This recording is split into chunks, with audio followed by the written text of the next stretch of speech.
नमस्कार जय जगन्नाथ। हिंदू धर्म रे कौनसी मध्य शुभ कार्य आरंभ पूर्वर गणेशंकर पूजा करा जाए। भगवान गणेश को विघ्न विनाशक और रीतिनीतिर स्वामी कहा जाए। किंतु काहींकि सर्वप्रथमे गणेश को पूजा करा जाए। हिंदू धर्म रे 33 कोटी देवी देवता और भगवान शिव मध्य गणेशंक पिता अटंती। ताहले पितांक पूर्वरु काहींकि पुत्रर पूजा करा जाए ताहा आमे आजी यही वीडियो रे जानिबा पाइबा। तेबे चलंतु वीडियोटी को स्टार्ट करिबा। गणेशंक अर्थ अटे गणमानकर ईश अर्थात गणमानकर स्वामी।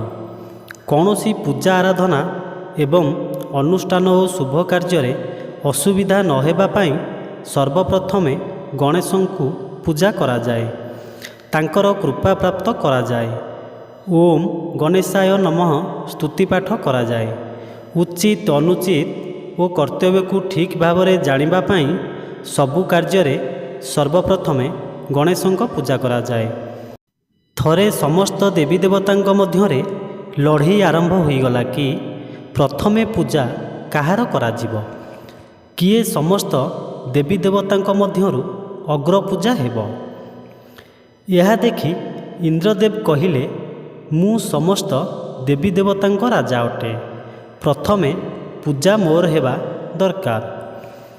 यह सुनी जल देवता कहिले प्रथमे तो पूजा मोर हेबा दरकार, काहींकि ना बिना जल रे केही रही पारिबे नाही। मु चाहिले बिना जल रे लोक मानंकु मारी पारिबी ओ जल रे प्रलय आनी पारिबी, तेणु मोर पूजा आग हेबा उचित। तो यह सुनी वायु देवता आसिले वो कहिले बिना जलरे तो लोक किछि दिन बंची पारिबे, किंतु बिना वायु रे लोक तो किछि क्षण भी बंची पारिबे नाही। तेणु सर्वप्रथमे पूजा मोर हेबा दरकार। यह परे अग्नि देवता कहिले बिना जल ओ वायु रे तो लोक माने मरीजिबे, किंतु बिना अग्नि रे तुमे देवता माने मध्य भोजन प्राप्त करि परिबो नाही कि किछि यज्ञ हवन करि परिबो नाही। तेणु पूजा मध्य प्रथमे मोर हेबा दरकार। एमिति सबु देवी देवता निज निज मध्यरे लड़ाई करिबारे लागिले। यह देखि इंद्रदेव कहिले एमितिरे किछि समाधान होई परिबो नाही, चलो आमे समस्ते महादेवंक पाखकु जिबा, से ही ए समस्यार समाधान करिवे। यह परे समस्ते महादेवंक विचार पाई गले। भगवान शिव सबु कथा सुनिले। यह सुनी से मध्य द्वंद्वरे पड़ीगले। भाविले मु जनकर नाम नेले अन्य जणे मन दुख करिवो, तेणु से एक प्रतियोगितार आयोजन कले। भगवान शिव कहिले समस्त देवी देवता मानक मध्यरु जीए प्रथमे पूरा ब्रह्मांड को परिक्रमा करी एठारे सर्वप्रथमे आसी पहुँचब से ही अग्रपूजा पाइब। जेमिति समस्त देवी देवता यही कथा शुणिले सेमिति ही निज निजर वाहन को धरी पूरा ब्रह्मांड बुलिबाकु चलिले।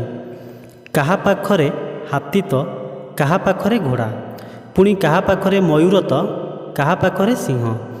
समस्ते निज निजर वाहन को नहीं ब्रह्मांड बुलिबाकु बाहरिले, किंतु भगवान गणेश सेठू गले नहीं, कारण भगवान को शरीर तो बहुत भारी, तार वाहन पुणी मूषा।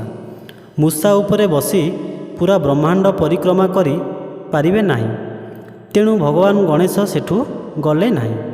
आउ विचार कले पिता दौड़ा दौड़ी पाई यही प्रतियोगिता रखि नथिबे, यह पछरे निश्चिंत किछि कारण थिबो।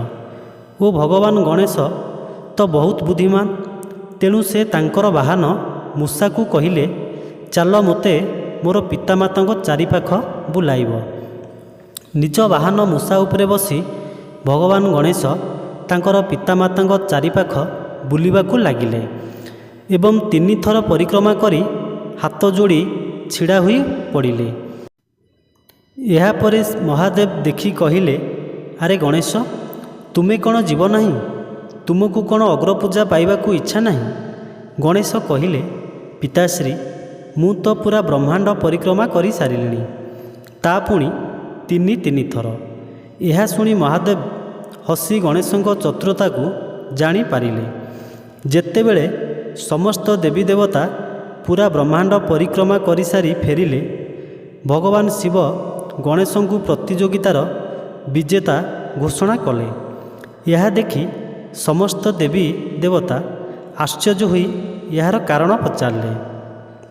ଭଗବାନ ଶିବ କହିଲେ, ଗଣେଶ ନିଜର ପିତାମାତାଙ୍କ 3 ଥର ପରିକ୍ରମା କଲେ ଓ ପିତାମାତାଙ୍କ 3 ଥର ପରିକ୍ରମାରେ ସେ 3 ଲୋକ ପରିକ୍ରମାର ମୂଲ୍ୟ ପାଇଲେ। ଏହା ପୁରା ବ୍ରହ୍ମାଣ୍ଡ ପରିକ୍ରମା ଠାରୁ ବଡ଼ ଅଟେ। ତେଣୁ ବିଜେତା ତ ଗଣେଶ ହିଁ ଅଟନ୍ତି। ଭଗବାନ ଶିବ ଗଣେଶକୁ କହିଲେ, ଏହି ସଂସାରରେ ତୁମଠାରୁ ଚତୁର ଆଉ କେହି ନାହାନ୍ତି। ଏଥିପାଇଁ ଯେଉଁ ମନୁଷ୍ୟ ତାର ନିଜର ସମସ୍ତ କାର୍ଯ୍ୟ ଆରମ୍ଭରେ ତୁମର ପୂଜା କରିବ, ତାର କାର୍ଯ୍ୟରେ କୌଣସି ବାଧାବିଘ୍ନ ଆସିବ ନାହିଁ। ସେବେଠାରୁ ଭଗବାନ ଗଣେଶ ଅଗ୍ରପୂଜା ହେଲେ ଓ ସେବେଠୁ ଆଜି ଯାଏଁ ପ୍ରଥମେ ଗଣେଶଙ୍କ ପୂଜା କରାଯାଏ। ତେବେ ଦର୍ଶକ ବନ୍ଧୁ, ଆପଣଙ୍କୁ ଏହି କାହାଣୀଟି କେମିତି ଲାଗିଲା ତଳେ କମେଣ୍ଟ ମାଧ୍ୟମରେ ନିଶ୍ଚିନ୍ତ ଭାବରେ ଜଣାଇବେ। ଆଶା କରୁଛି କାହାଣୀଟି ଆପଣମାନଙ୍କୁ ଭଲ ଲାଗିଥିବ। ତେବେ ଏହିପରି ନୂଆ ନୂଆ ଭିଡ଼ିଓ ଦେଖିବା ପାଇଁ ଆମ ଚ୍ୟାନେଲଟିକୁ ସବସ୍କ୍ରାଇବ୍ କରନ୍ତୁ। ଜୟ ଜଗନ୍ନାଥ।